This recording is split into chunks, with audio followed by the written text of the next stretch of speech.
selanjutnya kepada seluruh peserta Karya Ta'aruf Amik Jabatan Purwakarta tahun 2023. Kami ucapkan terima kasih kepada kalian karena telah meluangkan waktunya untuk hadir dengan spirit yang sama untuk belajar hari ini.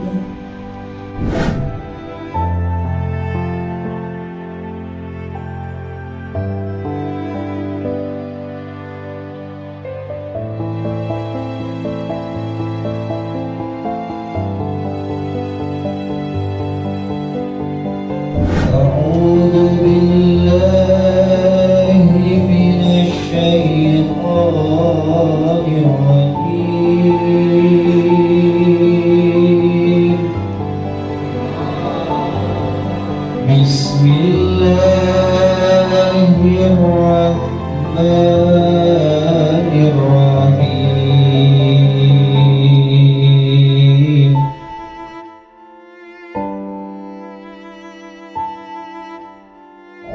Jadi ketika kalian menginjakan kaki di kampus ini, pertama yang harus kalian ingat bahwa bukan hanya ingin mengejar gelar atau ijazah yang hanya saya mau masuk ke kampus karena mau kuliah karena ingin dapat gelar itu. Jangan hanya seperti itu, tapi nikmatilah prosesnya, proses untuk mendapatkan gelar tersebut, proses yang akan mendewasakan kalian, terutama pendewasaan dalam pendidikan. Nikmati semua prosesnya. Nanti setelah tahun ini kalian akan belajar sesungguhnya. Jadi mengapa wajib kuliah ta'aruf atau ospek? Karena menjadi ospek ini, kuliah ta'aruf ini menjadi garda agama dan sandra ibunya.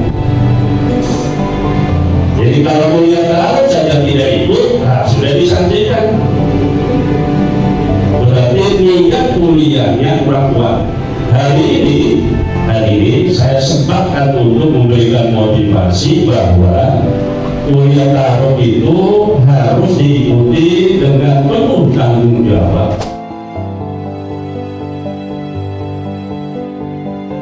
Tahun 2023-2024 dengan membaca basmalah sama-sama. Bismillahirrahmanirrahim. Dengan ini saya buka secara resmi.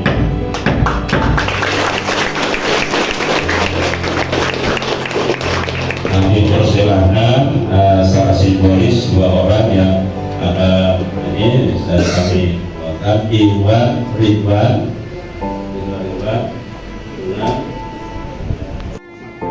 Selamat berjuang hari ini.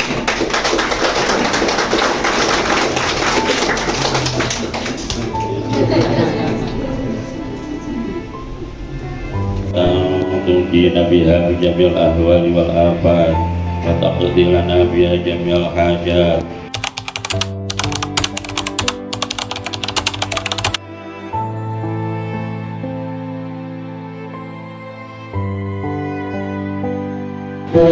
Kalimat saya lupa haji. Nah itu cuma kita aja fokus ke bagian fokus. Nah jadi jangan disepelekan fokus itu. Jadi di masa fokus itu mau dimanapun itu akan ada. Jadi jangan kayak memalukan. Maka ujungnya itu dari tiga angin itu jadi apa kayak Paulus itu dari apa? Jadi programmer. Programmer itu banyak loh jurusannya. Yang itu lebih ke programmer.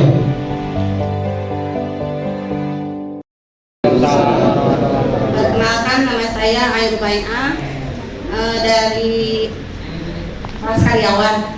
Yang saya tanyakan sekitar akademik. Satu pertanyaan dari saya, apakah PPL itu bisa dilaksanakan di sekolah kita tempat kerja, Pak? Atau kita harus magang? Karena kita kan terbentuk dengan waktu dan pekerjaan yang kita pekerjaan yang kita sekarang lagi bekerja. Seperti itu Pak yang jadi pertanyaan. Assalamualaikum warahmatullahi wabarakatuh.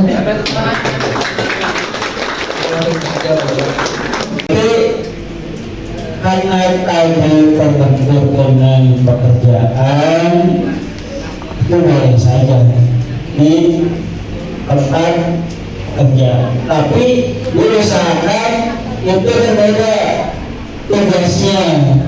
Ya, misalnya kita di sekolah misalnya mengajar, kan tugasnya mengajar. Nah, diusahakan judulnya jangan di pengajaran atau di bidang yang lain. Bagusnya seperti itu, ya. Boleh di satu tempat, tapi bidangnya bukan yang kita bidani, ya. Tugas pokok bukan di tugas pokok kita. Nah, saya yakin kalau itu bisa lah disesuaikan. Jadi boleh di tempat kerja, tapi tadi lintas bidang, lintas tugas pokok kita di tempat kerja kita. Nah, itu boleh di satu tempat. Halo, nama aku Nisa Mirhalida. Aku dari kelas. Nah, aku mau tanya soal kedatangan nih Pak. Kan misalnya aku nggak ikut kelas karyawan, tapi soalnya aku juga bisa ikut. Terus kalau misalnya aku telat 15 menit lah dari kerjaan ke sini, apakah ada keringanan dari sana? Dari awal itu nggak jadi masalah, ya. Karena dari tahun ke tahun selama saya perkuliahan tidak sama. Jadwalnya 4:30 masuk jam 5. Dan sepanjang ada lebih dari jam 5 silakan. Tapi jangan mau selesai jam 6 datang jam 6. Nah, itu boleh. Ya. Selama ada dosennya, telatnya itu diambil itu gak jadi masalah. Yang jadi masalah kalau udah pulang. Gitu. Waalaikumsalam. Rekan-rekan semuanya, perkenalkan nama saya Dedo Suwardi, domisili Purwakarta ya. Yang saya akan tanyakan terkait dengan kedepannya. Ya, ketika kita misalkan habis lulus kuliah dari sini, apakah ada penampung bagi perusahaan-perusahaan yang bekerja sama dengan yayasan kita, yaitu AMI. Itu aja mungkin yang bisa saya sampaikan. Terima kasih. Wassalamualaikum warahmatullahi wabarakatuh. Kerjaan ada kita kerjasama, tapi yang kita inginkan kompetensinya. Kalian banyak tapi saya tidak tahu. Salah satunya saya yang sudah lowongan, terus pengurus satu banyak lowongan. Ini dibuka lowongan tentang programmer, ketentuannya ini.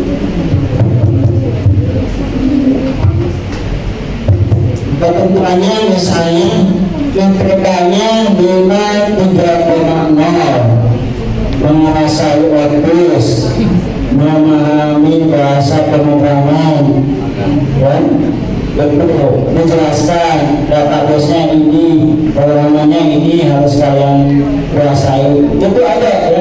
Tapi saya harapkan tadi kompetensinya bisa atau tidak, kalian mampu atau tidak. Saya diambil ada beberapa yang tes sesuai kompetensi, sesuai yang diharapkan perusahaan.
Waalaikumsalam. Terima kasih kepada moderator yang telah menyempatkan waktunya buat saya bicara. Nah, tadi kan pembahasannya mengenai teknologi yang mulai menguasai dunia pekerjaan. Jadi di samping maraknya atau berkembang pesatnya teknologi di era atau di zaman sekarang, apakah akan ada dampak positif dan negatif? Nah, terus tentunya kan banyak sekali SDM yang kekurangan atau kehilangan lapangan pekerjaannya. Lalu bagaimana cara mengatasi atau mencegah masalah tersebut? Ada dua, dampak positif dan negatif. Kedua, mengatasi bagaimana yang tadi itu banyak pengangguran atau saya timbulkan. Nah, untuk mengatasi dampak positif dan negatif sudah barang tentu ada. Setiap teknologi, setiap perkembangan itu pasti ada dampak negatif dan positifnya. Cuma yang seperti apa yang positifnya, yang negatifnya seperti apa. Nah, dulu sebelum internet ditemukan, ya, sebelum internet kita gunakan sekarang ini, itu sebenarnya internetnya udah ditemukan tahun 70-an, itu sudah ada internet, cuma belum digunakan secara umum seperti sekarang. Itu dikaji dampak positif dan negatifnya, kan? Bagaimana apa dampak positif dan negatifnya itu tergantung kepada kita sekarang yang menggunakan teknologi tersebut, ya. Apakah Anda akan menggunakannya untuk kebaikan atau hal yang positif, atau untuk yang jelek atau kejahatan atau yang negatif, ya. Itu tergantung dari masing-masing, itu kan diserahkan kepada kita masing-masing. Contoh seperti ini, Anda tahu kan pisau tahu apa manfaat pisau? Kalau pisau itu misalkan ini kan suatu penemuan teknologi yang sederhana, pisau itu kan. Nah, itu penggunaannya tergantung kita, ya. Kalau kita digunakan untuk hal yang baik, itu pisau itu sangat bermanfaat. Coba kalau nggak ada pisau, bayangkan Anda kalau sekarang tidak ada pisau, manusia gimana kalau mau masak, mau makan ini, ya. Kemudian kalau pisau itu kalau digunakan untuk hal yang positif, berarti hasilnya positif. Kalau pisau itu digunakan untuk hal yang negatif, hasilnya misalkan untuk merampok, untuk membunuh orang, nah itu kan negatif, tergantung dari kita.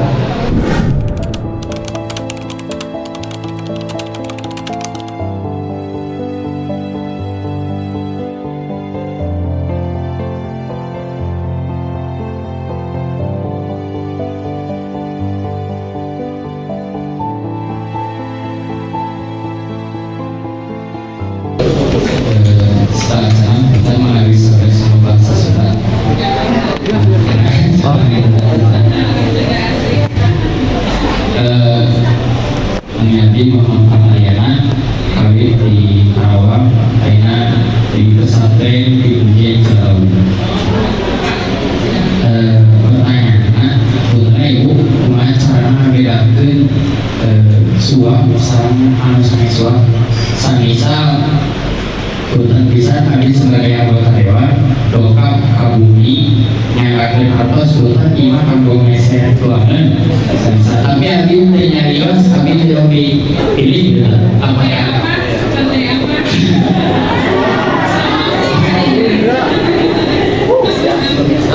Iya, masa misal itu yang ibu pertanyaan.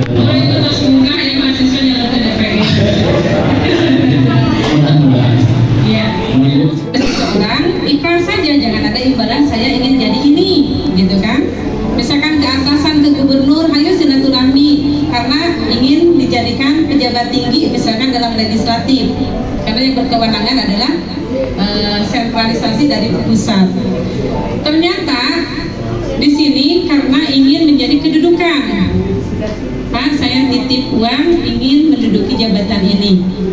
Meskipun tidak diutarakan dengan ada niat seperti itu adalah suap, masuk pada pelanggaran hukum.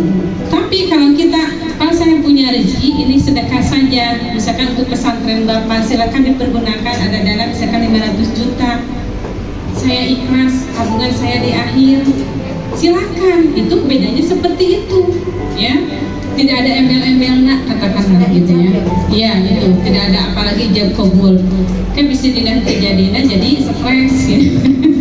Masuk ke rumah sakit gitu ya. Ingin jadi DPR dukungan gitu kan, satu orang misalkan 100.000 tiap pagi terus dan terus segala macam. Selain itu anggaran-anggaran dan segala macam proposal ngalir sampai habis 500 juta misalkan. Karena tidak ikhlas, nah itu terjadi banyak, tidak sedikit ya masuk rumah sakit, stres gitu ya, seperti itu. Tapi kalau ikhlas kita sedekahkan, akan andaikan kita tidak jadi pun menduduki jabatan itu menjadi tabungan di akhir kita, seperti itu. Allah Maha tahu ya. Contoh ini aja, kita banyak keinginan itu, pengen jadi ini, pengen itu, pengen beli mobil, pengen segala macam. Secara hawa nafsu, faktor daripada korupsi itu salah satunya faktor X yang ada di dalam diri, serakah, tamak, tidak puas. Kembali lagi faktornya adalah tidak iman, kekurangan iman gitu ya. Itu faktor internal dan eksternal. Di sini tidak dibahas, barusan waktu ini sudah habis ya. Nanti di semester 1 kalau ada, nanti sama Ibu kolaborasi dengan PKN ya.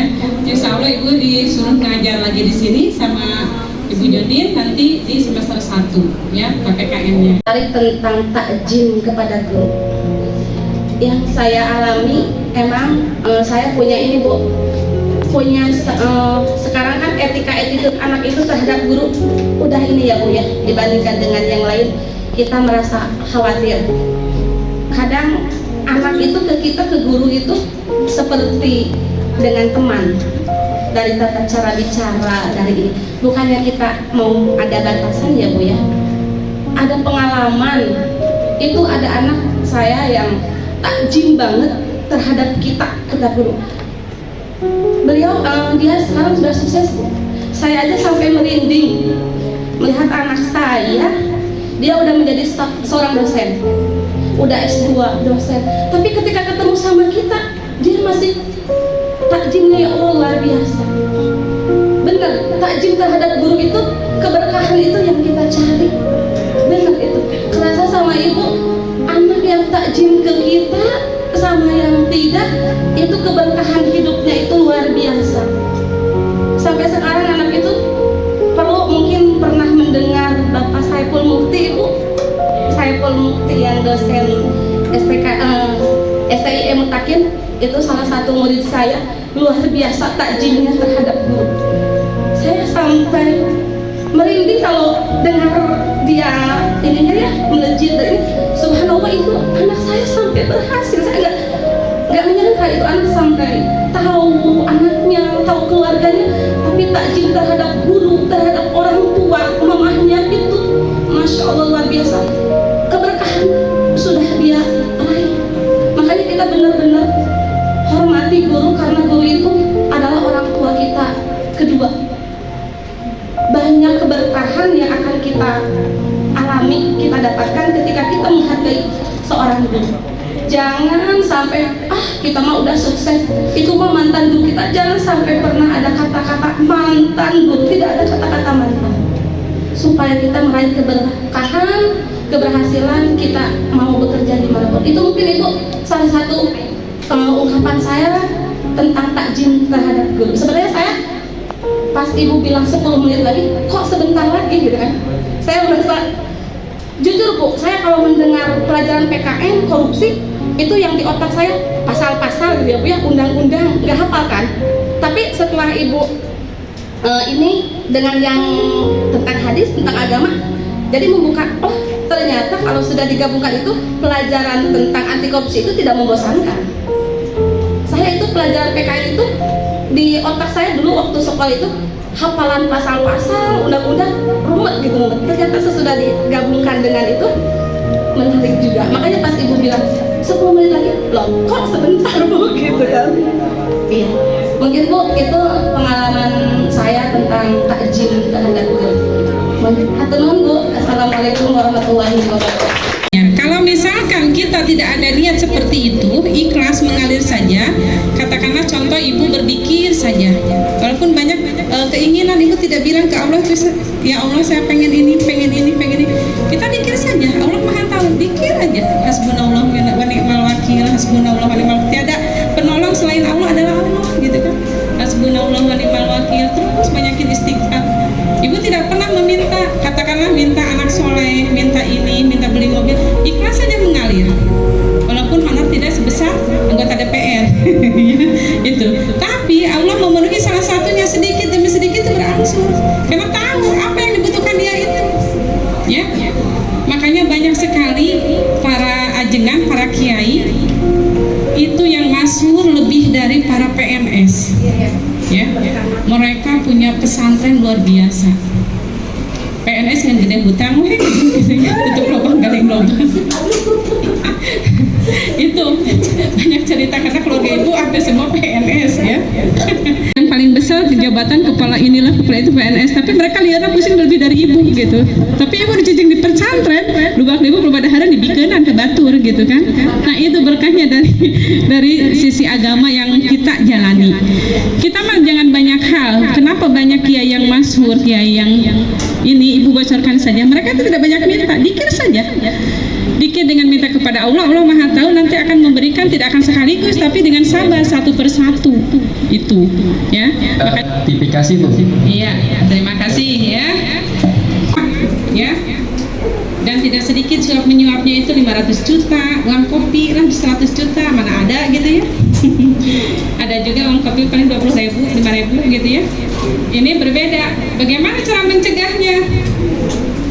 Itu luar biasa, susah sekali ya. Kenapa susah? Karena dari dulu sudah membudaya, dari zaman Rasulullah SAW ya. Membudayanya kenapa? Di negara kita itu adalah negara demokrasi. Kalau negara kita seperti hukum kisos di Arab Saudi itu mudah dihilangkannya. Terus seperti halnya di Malaysia dengan Perdana Menteri Duterte, mereka yang korupsi, yang gratifikasi dipenggal tangannya. Apapun alasannya itu tidak, katakanlah menolak HAM atau apa, itu dipenggal aja kepalanya, tangannya itu. Kalau di kita tidak bisa, sudah memberikan gratifikasi, tertangkap, dihukum 3 tahun, 5 tahun, keluarkan gitu lagi. Kenapa? Benturannya dengan ideologi Pancasila, demokrasi dari, oleh, dan untuk rakyat, dan tidak bisa diterapkan hukum kisos kepada Indonesia karena kita demokrasi Indonesia. Nah itu yang menjadi susahnya. Tepuk 2, tepuk 3, tepuk 3, tepuk 1.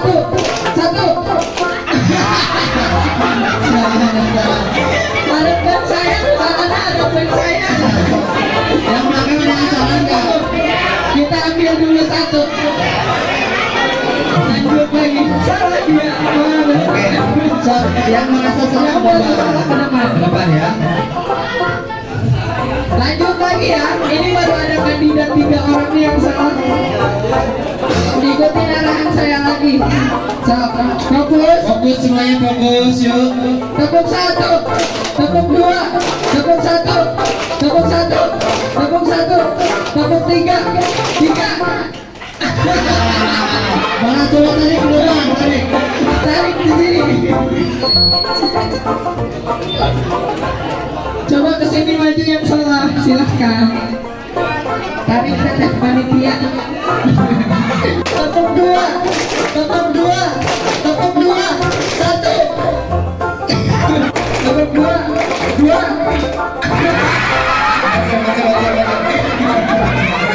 Masih nggak fokus sih, gimana sih? Sekali lagi. Yang cewek ini nggak yang salah. Iya nih, cewek fokus banget. Tepuk 1, tepuk 2, 1. Nah, mantap ya. Mulai lagi, tepuk 2, tepuk 3, tepuk 3.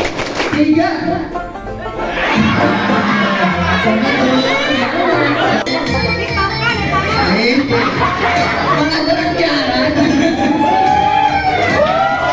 Tepuk tangan dong, tepuk tangan.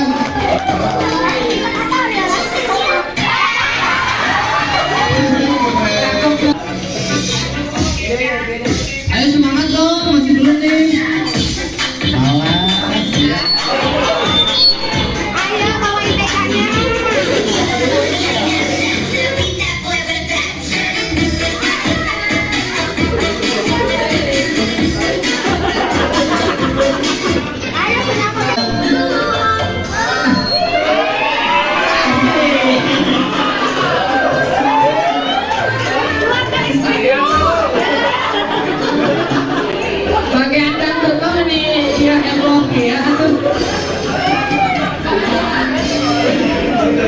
Kalau ada kan sama mana?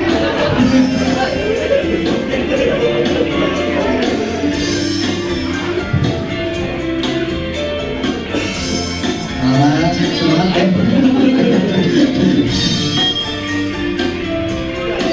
Cik.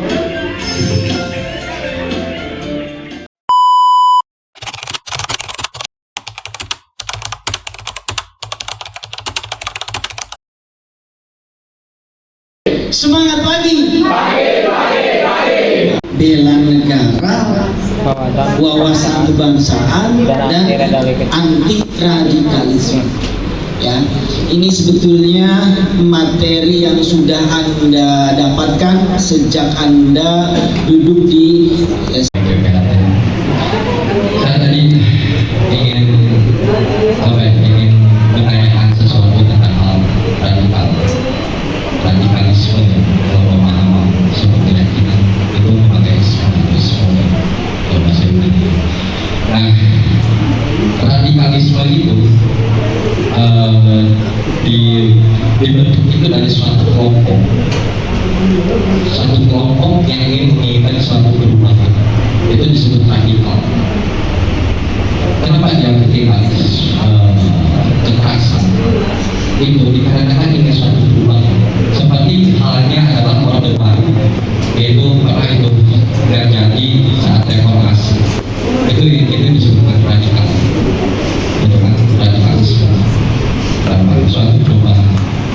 Terus saya ingin bertanya tentang Pancasila menurut filosofi Goslan.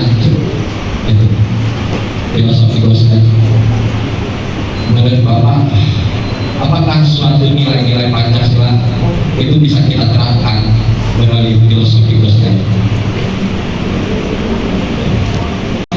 Kritikan saya terhadap Pancasila itu karena apa ya? Melihat dari nilai dia mengukuh atau mengurungkan atas kebebasan beragama. Itu karena ada satu poin yaitu dari ketuhanan yang Maha Esa. Itu pertanyaan. Terus poin yang ketiga adalah pertanyaan saya adalah tentang toleransi. Di mana toleransi itu ketika kita tidak saling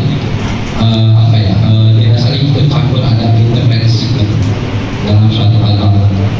Contohnya yang tadi Bapak yang tadi jelaskan tentang bulan Ramadan yang berbuka itu berarti dia tidak toleransi.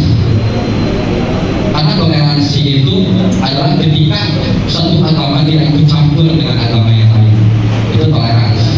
Kalau bahasa ini adalah pluralisme. Oke, terima kasih Pak. Pancasila ini yang menurut sila yang tadi bahwa kaitan dengan Pancasila ini kira-kira seperti apa karena dikaitan dengan radikalisme. Sebetulnya kalau kita jabarkan pemahaman radikalisme ini banyak ya. Tadi saya hanya menyimpulkan bahwa radikalisme ini adalah pemahaman atau tindakan yang dilakukan bisa oleh kelompok, perorangan, atau bahkan bangsa, mungkin wilayah tertentu. Untuk apa kira-kira? Untuk menyerang pemerintah. Karena tadi apa sampaikan? Si Akang tadi menyampaikan ketidakpuasan. Sebetulnya bahkan yang dibahayakan di dalam paham radikalisme adalah bukan hanya untuk menyerang, tetapi merasa dirinya paling benar, tidak sependapat dengan apa yang dilakukan oleh pemerintah, ini bisa saja.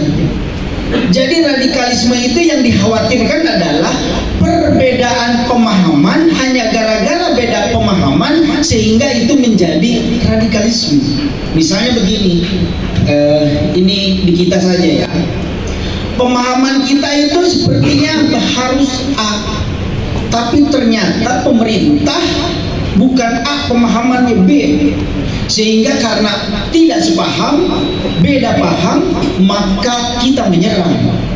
Inilah kaitan dengan radikalisme. Jadi kalau yang disampaikan tadi, apakah Pancasila menunjukkan? Pancasila itu kembali, kalau menurut kita ini adalah baik dan menurut orang lain baik, selesai. Kan kadang yang tidak selesai itu apa? Menurut kita baik, padahal menurut orang lain tidak baik. Tapi kebenaran itu tidak akan tertukar, itu kuncinya. Jadi kita harus yakin kebenaran itu tidak akan tertukar. Maka tadi kenapa mesti harus ada toleransi? Kita mengetahui perbedaan keyakinan. Nah, kalau kita memahami perbedaan keyakinan, insya Allah ini tidak akan terjadi gesekan, kan gitu ya.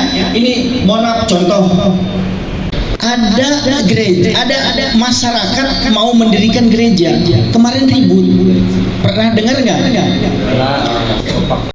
Sehingga kami turun ke lapangan. Apa sih yang dijadikan muncul ini? Khawatir muncul radikalisme, sehingga warga setempat merasa bahwa ini perbuatan yang tidak toleran, begitulah.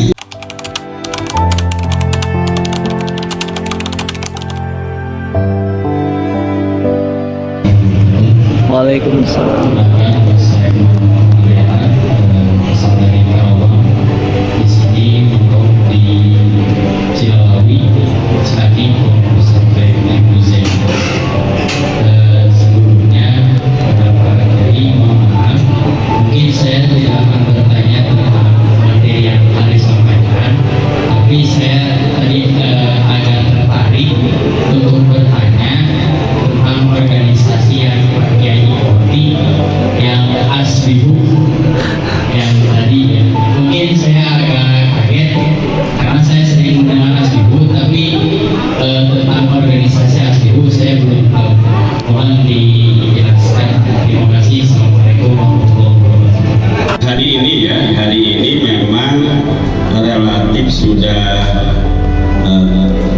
Sudah tidak berjalan di kabupaten kotanya. Dulunya di pusat, Ketua Umum Asbihu Bapak Profesor Dr. Manarul Hidayat. Nah, itu asosiasi KBIH.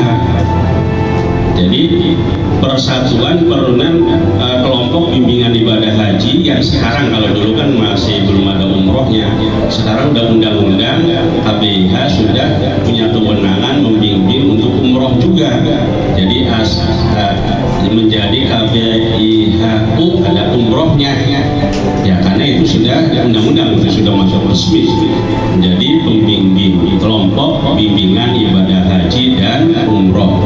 Nah, asosiasinya Asbihu, itu asosiasi kelompok bimbingan ibadah haji dan umroh. Lebih dalam, untuk lebih dalamnya mah kita bisa di luar ya. Ini mah hanya untuk perkenalan saja. Perkenalkan, nama saya Dina Brotul Ain, angkatan 2021. Saya di BEM menjabat sebagai Presma, Presiden Mahasiswa Badan Eksekutif Mahasiswa periode 2023-2024. Terus ada untuk Presma kita. Presma itu apa tadi katanya? Presiden Mahasiswa. Oke, lanjut berikutnya. Assalamualaikum warahmatullahi wabarakatuh. Waalaikumsalam. Langsung saja ya, kenalkan, nama saya Anam Murada, dari angkatan 2021. Jabatan saya di sini adalah sebagai wakil Presma. Sudah. Ada yang mau tanyain? Ada yang mau ditanyakan? Nomor WA, status katanya. Kok cowok sih yang nanya status? Statusnya gimana?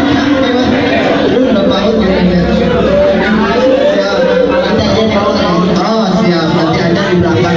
Siap. Sekian ya.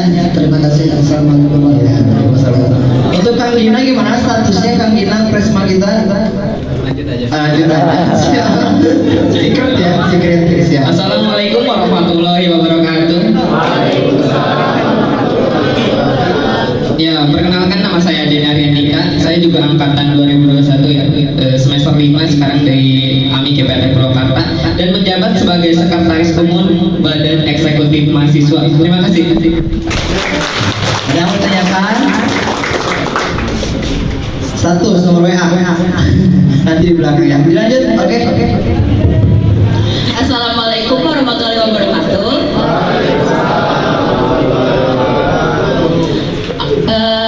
Perkenalkan, nama saya Nur Aziza, menjabat sebagai bendahara umum di BEM Amik Yabate Pokarta periode 2023-2024. Ya, sama angkatannya 2021 semester 5. Terima kasih. Tepuk tangan buat Nur Aziza, bendahara umum kita.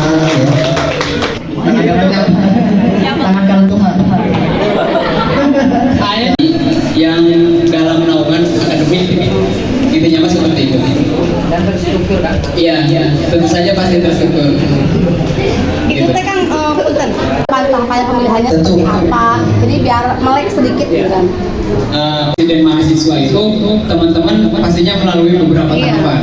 Nah, yang pertama seperti teman-teman melalui ta'aruf, ada terus makrab, terus ada latihan keterampilan manajemen mahasiswa, dan di forum tertinggi mahasiswa kalau teman-teman pernah dengar itu ada yang namanya musyawarah besar. Nah, di dalam musyawarah besar itu ditentukan atau dilakukan pemilihan presiden mahasiswa. Teknisnya itu semua mahasiswa mau menyalurkan suaranya. Voting gitu. Iya, bentuknya bebas, bisa voting atau pemilihan secara langsung. Oke, seperti itu. Saya mau mencalonkan gitu, apa ditunjuk? Ya, untuk tektokan di musyawarah tersebut itu bisa teknisnya mencalonkan atau dicalonkan dan lain sebagainya gitu. Dari setiap jabatan BEM itu seperti apa? Fungsi dan cara kerja. Daripada BEM itu sendiri, tentu saja BEM itu akan mengkoordinir segala kegiatan yang ada di kampus itu. Entah itu berhubungan dengan mahasiswa, ataupun dengan organisasi-organisasi yang ada di luar kampus. Nah, untuk cara kerjanya sendiri, BEM itu pastinya terstruktur. Ada presiden mahasiswa, wakil, dan kementerian. Nah, mungkin untuk kementerian nanti akan dijelaskan sendiri oleh teman-teman kementeriannya. Gitu. Tidak harus takut salah gitu. Beranilah untuk berbicara gitu apapun. Dan kita mah gak akan menyalahkan apa yang teman-teman katakan. Ikuti aja yang apa yang akan terucap. Iya, nah itu benar. Si ibu. Gak apa-apa, kakak juga ya. Udah enggak, itu aja, jangan Itu kakak. aja.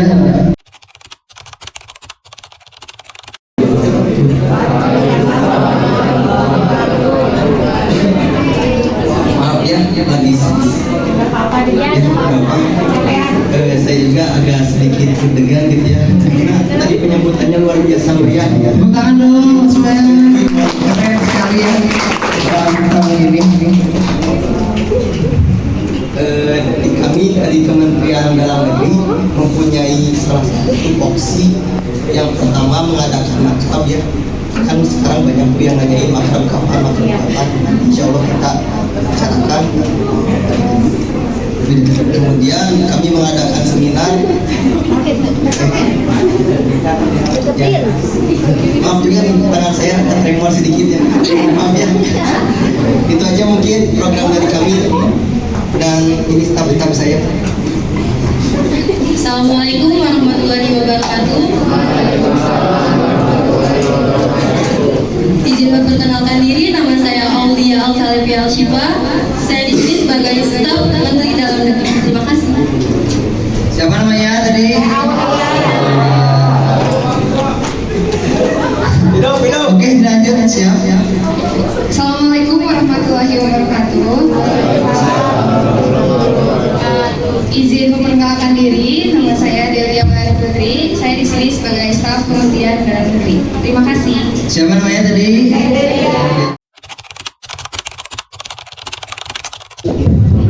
Assalamualaikum warahmatullahi wabarakatuh.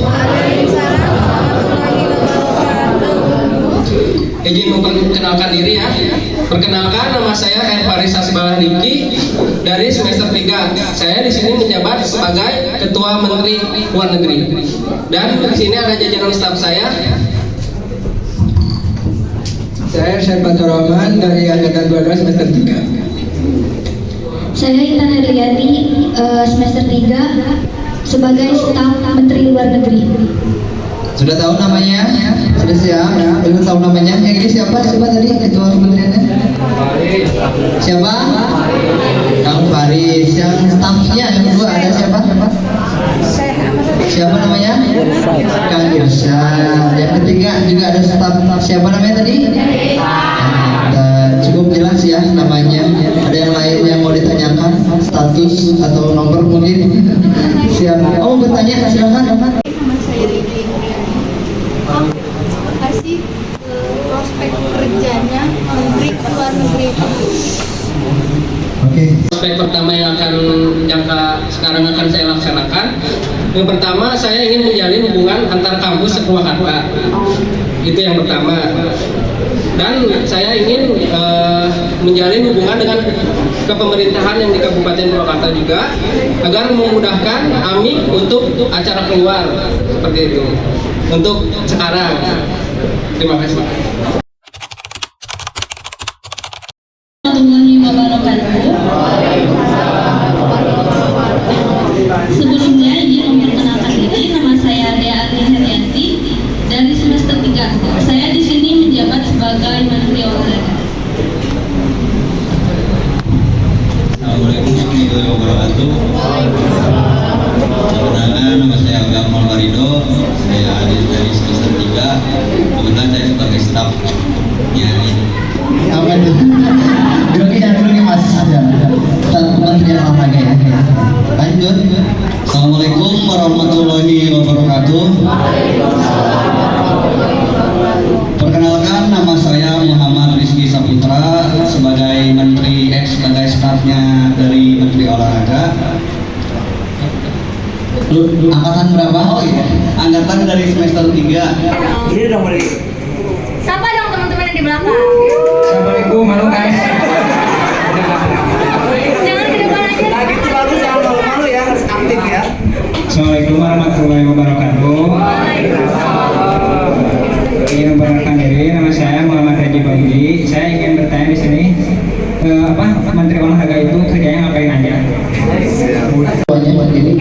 Sebelumnya izin menjawab ya.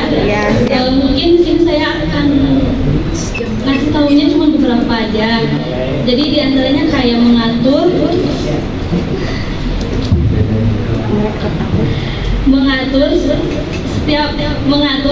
olahraga mahasiswa MIKI PLT Purwakarta dan mengikuti turnamen-turnamen baik antar semester ataupun antar kampus. Pokoknya kalau event lomba gitu turnamen diaturnya sama Kementerian Olahraga. Paham? Warahmatullahi wabarakatuh. Halo semuanya, nama saya Rehan Natania dan saya di sini sebagai Menteri Seni dan Kebudayaan. Saya juga bersama rekan-rekan saya yaitu perkenalkan, nama saya Alika Malika. Di sini status saya sebagai staf Menteri Seni Budaya. Perkenalkan, nama saya Rina Agustin sebagai staf Menteri Seni dan Budaya. Ketuanya siapa? Teh Rahel ya. Udah kenal ya tadi ya. Saya nggak ada yang bertanya, yaudah saya jelaskan sendiri aja ya. Nah, jadi Menteri Seni dan Kebudayaan ini kita tuh insya Allah akan memfasilitasi platform. Misalnya kalian yang punya kreativitas tentang seni dan kebudayaan, kalian bilang saja dan kami nanti akan memfasilitasi platform buat kalian. Dan juga untuk program kerja, insya Allah kami akan mengadakan lebih banyak festival, pameran seni dan juga lain-lainnya. Pokoknya bakal seru deh. Kita juga akan collab dengan Menteri Olahraga. Misalnya kayak festival seninya dibarengan dengan turnamen olahraga, nah seperti itu. Jadi nggak akan boring.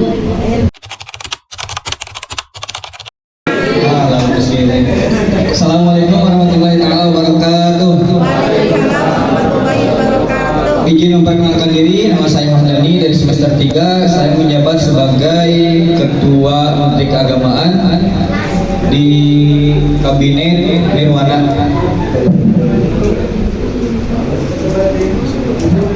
Assalamualaikum warahmatullahi wabarakatuh. Perkenalkan, nama saya Siti Amalia Husna dari semester 3. Saya di sini sebagai staf keagamaan. Oh, perkenalan lagi, aku udah kenal ya. Assalamualaikum warahmatullahi wabarakatuh. Nama saya Haris Farhan Rojali. Saya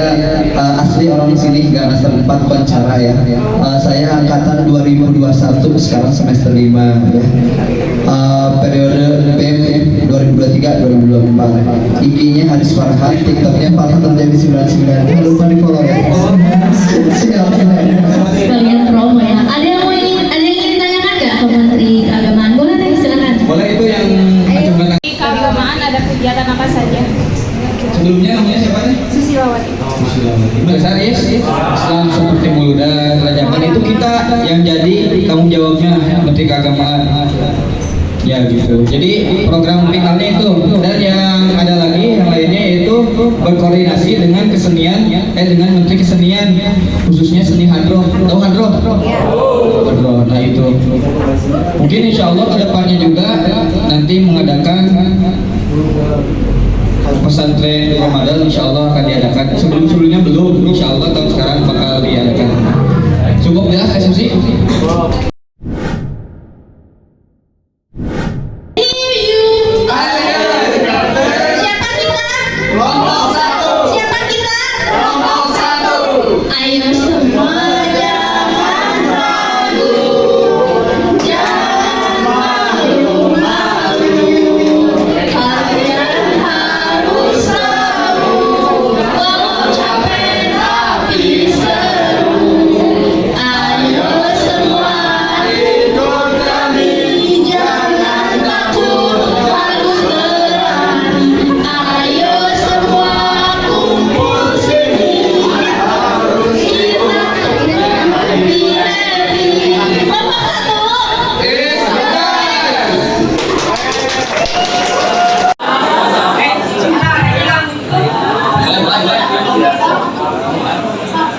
Assalamualaikum warahmatullahi wabarakatuh.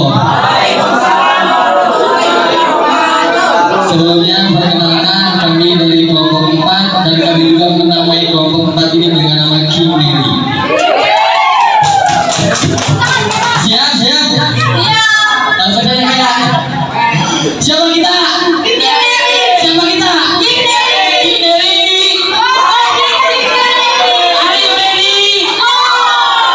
Mau jadi apa? Mau jadi sarjana? Dari jurusan apa?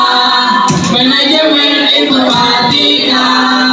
Kami dari Kimeri, tak pernah iri hati yang sedang mencari ridho ilahi Rabbi. Mau jadi apa? Sarjana dari jurusan apa? Manajemen informatika.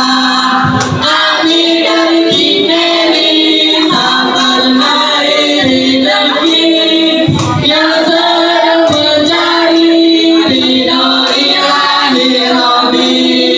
Ayo, ambil PPAT.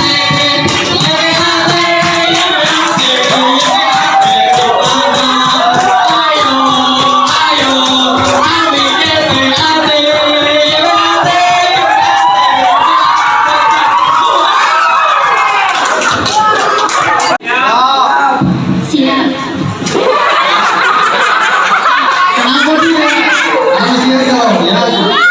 Oke, sebelum dimulai saya minta aplausnya buat teman-teman semuanya satu kali. Oke, siap semuanya? Siap, oke. Adakah ambing di dadamu? Di mana? Di sini. Coba minta satu kali lagi yang semangat, oke? Adakah ambing di dadamu?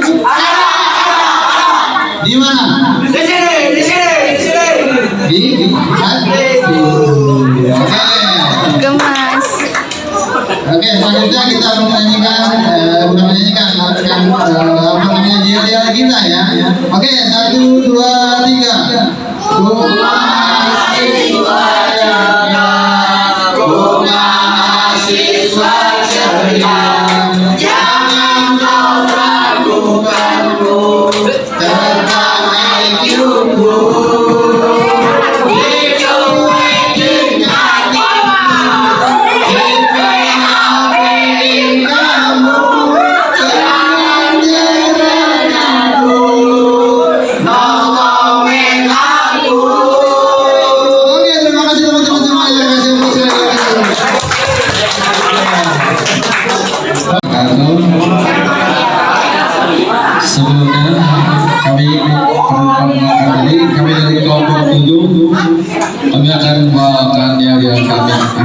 mendiskusikan.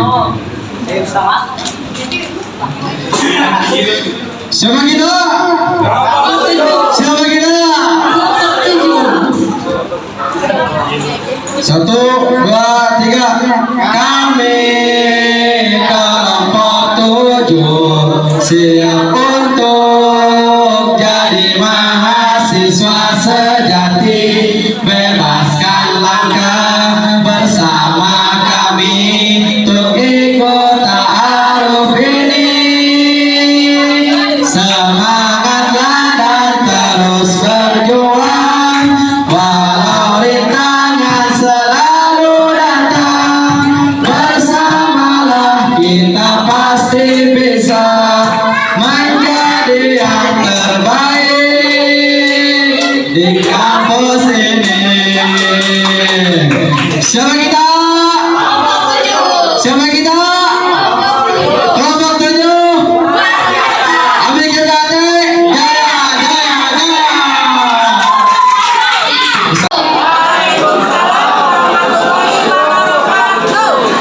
Sebelumnya izin saya mau menyanyikan yel-yel.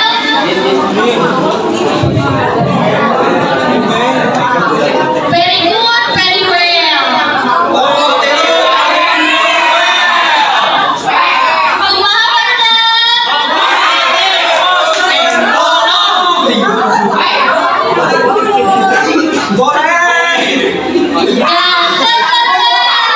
Kalau kau suka hati tepuk dada, kalau kau suka hati tepuk tangan, kalau kau suka hati dan memangnya begitu, kalau kau suka hati semuanya.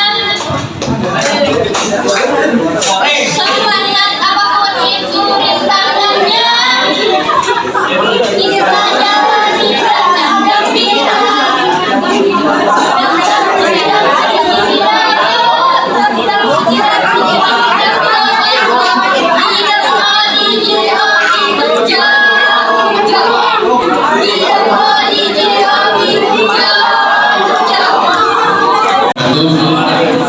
Perkenalkan kami dari kelompok 6.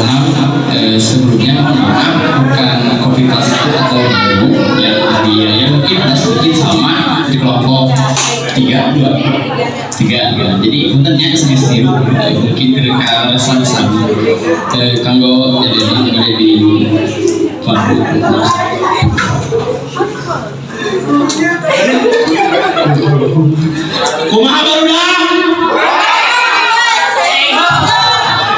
1, 2, 3. Kami adalah kelompok 6, selalu riang serta gembira, karena kami yang paling kompak dan paling oke sejagat raya.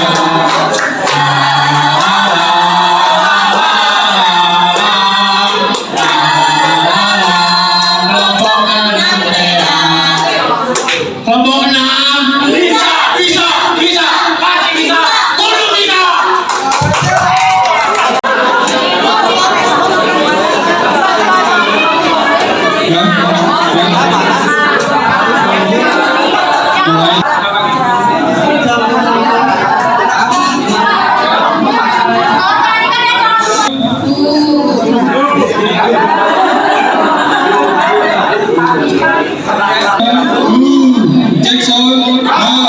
Jackson, siapa kita? Siapa kita? Kelompok 2, tingkatkan kualitas dengan kreativitas. Siapa kita? Siapa kita? Kita.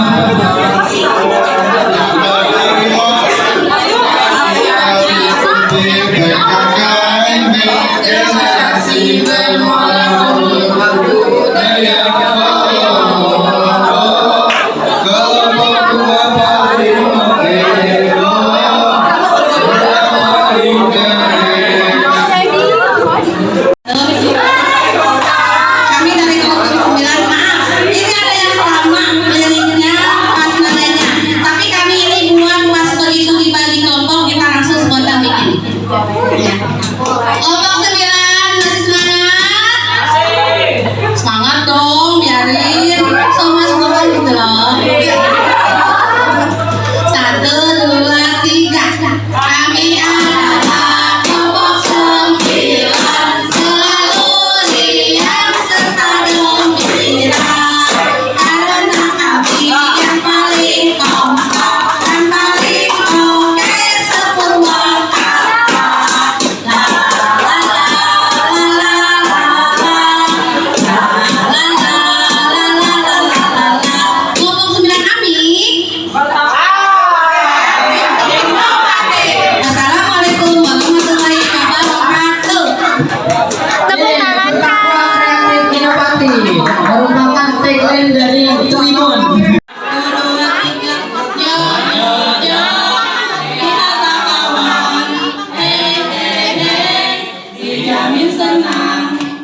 Coba aja coba.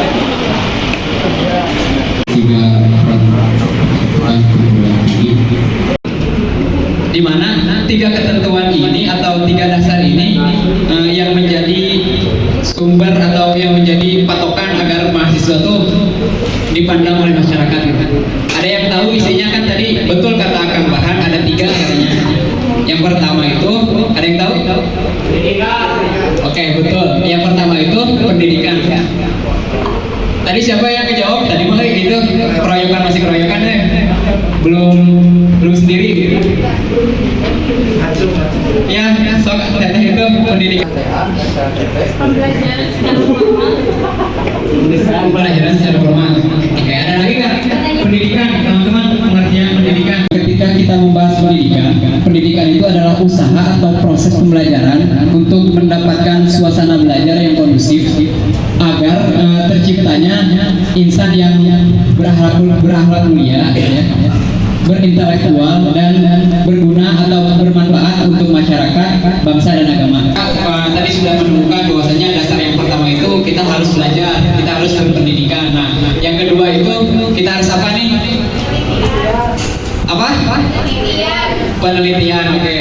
Nah, betul, ketika dalam Tridharma perguruan tinggi, yang pertama itu pendidikan, yang kedua itu adalah penelitian. Nah, penelitian itu sendiri itu apa gitu? Itu sekolah dulu? Pernah tidak? Nah, penelitian itu bentuknya sama seperti itu, teman-teman. Penelitian itu ketika kita memiliki pengetahuan, ketika kita memiliki ilmu, kita buktikan, kita uji gitu. Nah, diujinya itu di mana? Di penelitian. Jadi ketika teman-teman sudah mengetahui, misalkan ketika teman-teman sudah belajar pemrograman di kampus AMI, terus teman-teman untuk pembuktian nih apakah pembelajaran ini itu betul apa tidak, kan teman-teman perlu diuji kan? Iya. Perlu melakukan latihan-latihan, perlu melakukan serangkaian uji coba agar pengetahuan teman-teman itu dapat diamalkan, dapat berjalan programnya. Kita adalah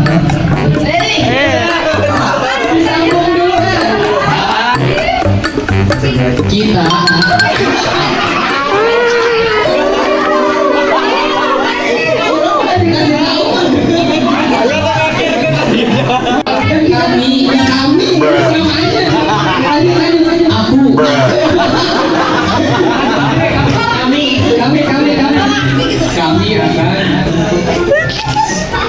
kami akan belajar bersama kita.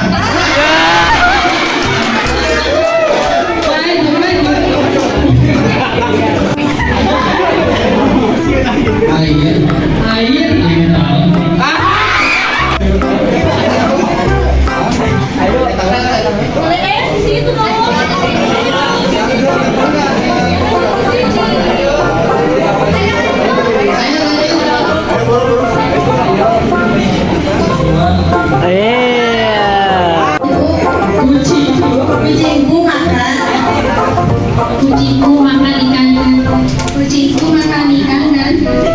Kucingku makan ikan dan teri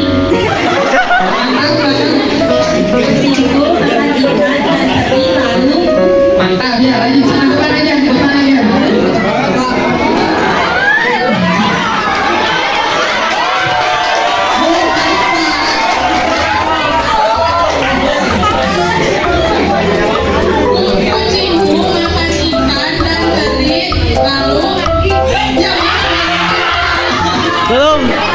Belum lanjut katanya.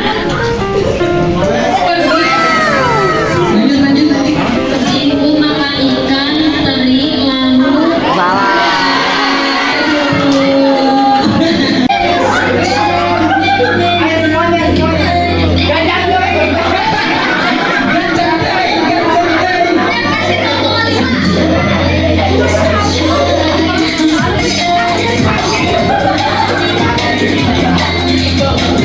Hai,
37 jatuh kepada kelompok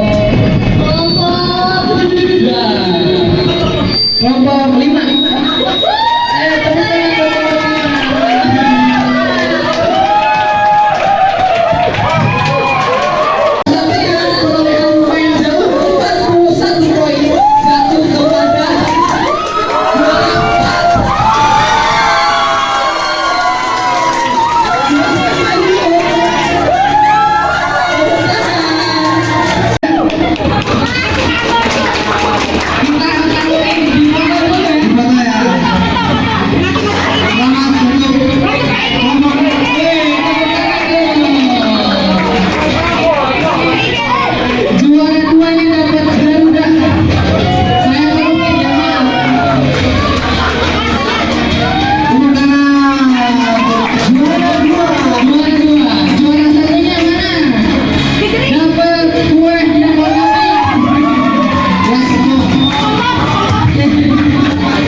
Ya, terima kasih buat Teteh Paramita. Juga dari BEM ini mau berterima kasih juga kepada calon mahasiswa baru untuk acara kali ini ya. Mungkin nanti untuk penutupan kita formal memakai dari akademik juga. Nanti simbolis pemasangan alma mater. Setelah disahkannya kalian menjadi mahasiswa baru AMI kita Purwakarta.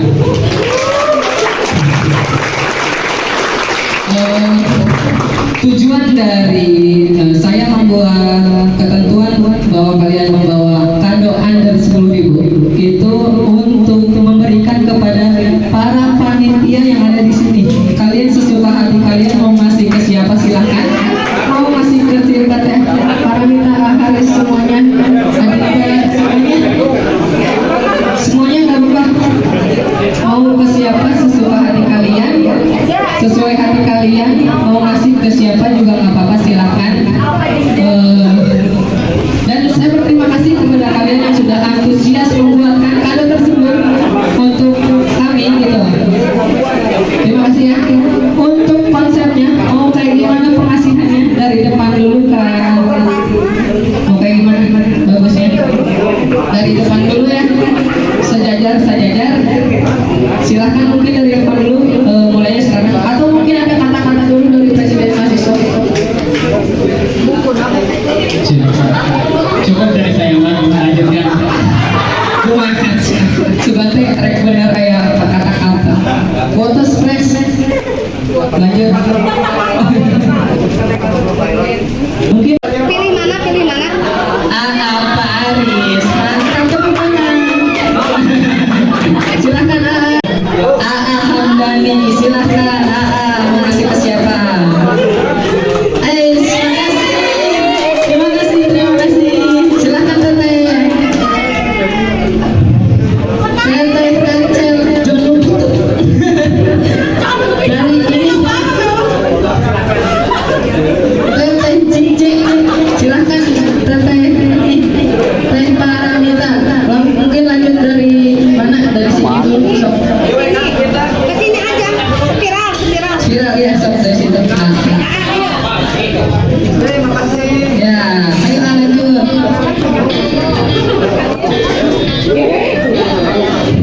Awin silakan ke depan.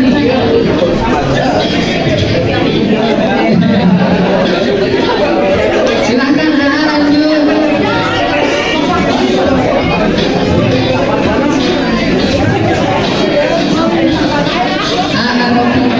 Lanjut aja. Sok, langsung lanjut aja.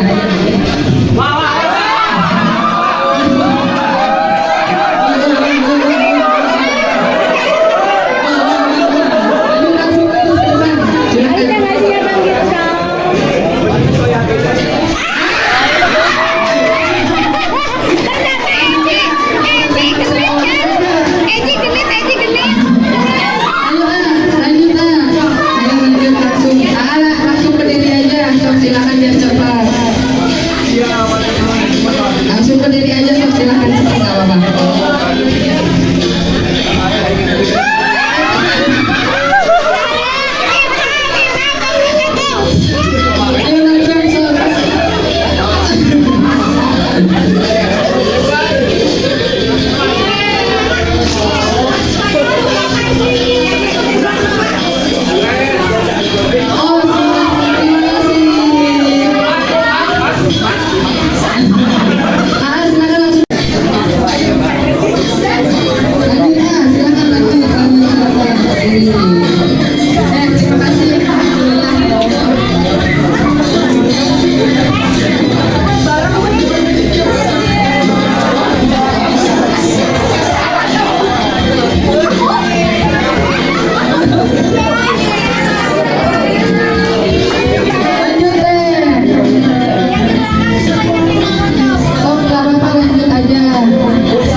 kosong kene heuy aduh. Kosong. Aduh. Apa sih profesional?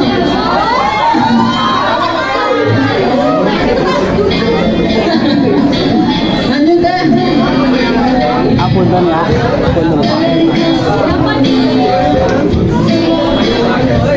So kali lanjut. Terima kasih. Alhamdulillah.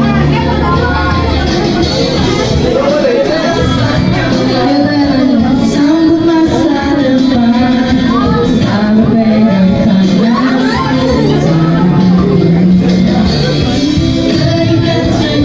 Jadi siapa teh? Kasihnya ke saya.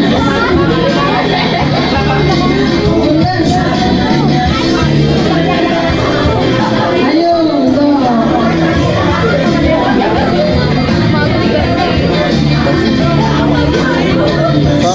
Merah kadieu. Kadieu. For your information, di sini merupakan videografer Ami GPAT. Tepuk tangan.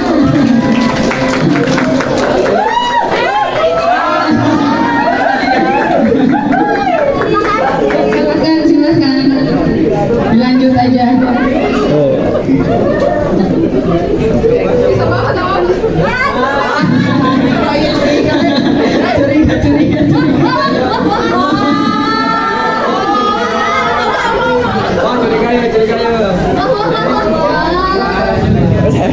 Oh, susah. Orang. Terima kasih. Lanjut, Pak. Ulah mentang. Ayo lanjut, Pak. Lanjut, Pak.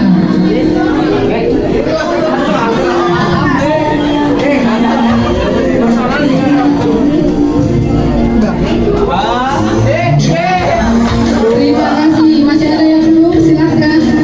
Ini belum banyak ini. Belum banyak. Iya ya. Mana dong?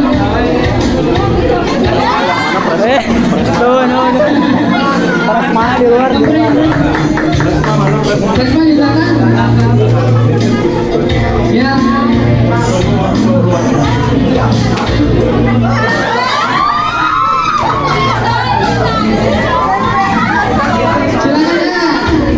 Boleh, silakan. Sebenarnya mungkin karena sesuatu kameramen sampai kita yang nasihat.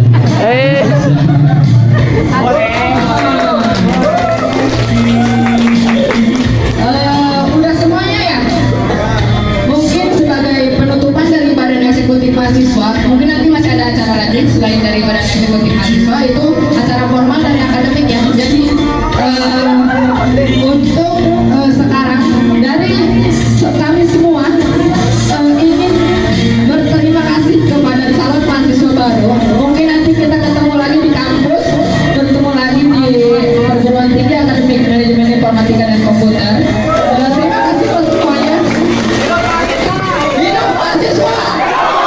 Hidup mahasiswa! Tepuk tangan buat kalian semua. Terima kasih buat semuanya. Wassalamualaikum warahmatullahi wabarakatuh.